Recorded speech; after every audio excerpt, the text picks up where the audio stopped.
Cəhənnəm çox qorxunc bir yerdir ki, od əzabında bir damcı su qəbul etmək belə çətindir.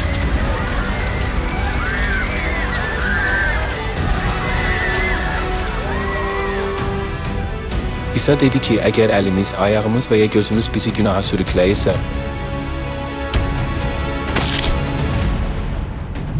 onu kəsmək və ya çıxarmaq cəhənnəmə getməkdən daha yaxşıdır.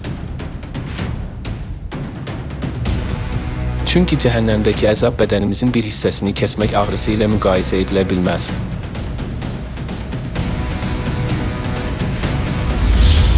Oradakıları gəmirən qurd ölmür və oranın yanar odu sönmür.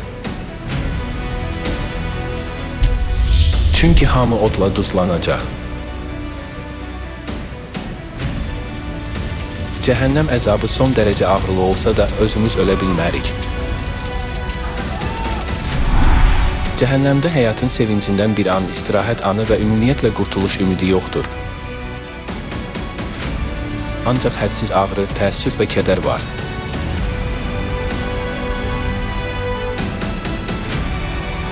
Müjdəni eşitdikdən sonra tövbə etməsək, niyə cəhənnəmə gedirik?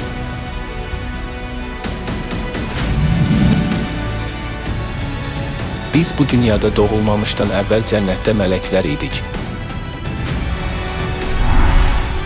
Halbuki biz cənnətdə günah işlətmişik və cəhənnəmə getmək cəzasını almışıq. Beləliklə, biz yer üzündə ruhani həbsxanada doğulmuşuq və müvəqqəti olaraq burada qalırıq. Bu yer üzündə cəhənnəm əzabından qaçmağın yolunu axtarmasaq, cəhənnəmə getməyə məhkumuq.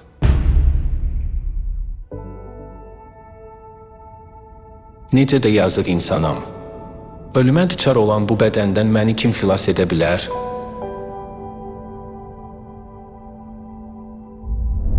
Tanrı cəhənnəm əzabını alacaq bəşəriyyətə rəhm etdi. Və özü cəhənnəm əzabından qaçmağın yolunu göstərmək üçün bu dünyaya gəldi.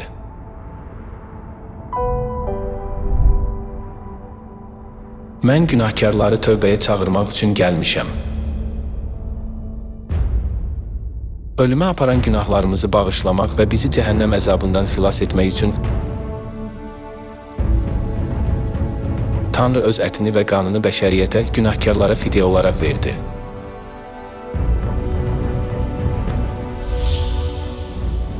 Alın, yeyin. Bu mənim bədənimdir. Çünki bu, əhdin bağlanması və günahların bağışlanması üçün çoxları uğrunda axıdılan mənim qanımdır. Yeni əhdin Pasxa bayramını yerinə yetirdiyimiz zaman günahların bağışlanması ilə xeyir dua alırıq və cəhənnəm cəzasından xilas oluruq. Həm də biz əbədi həyatı alıb cənnətə qayıda bilərik. Mənim ətimdən yeyib qanımdan içən əbədi həyata malikdir və mən onu son gündə dirildəcəyəm.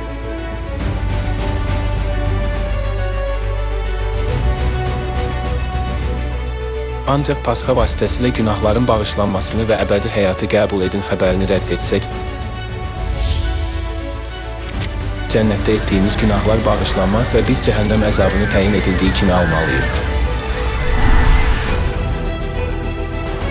Mən əzab çəkməzdən əvvəl bu Pasxa yeməyini sizinlə birgə yeməyi çox arzulayırdım. Zəhmət olmasa, günahların bağışlanması üçün Tanrının əlaməti olan yeni əhdin Pasxa bayramını yerinə yetirin və cənnətə qayıdın.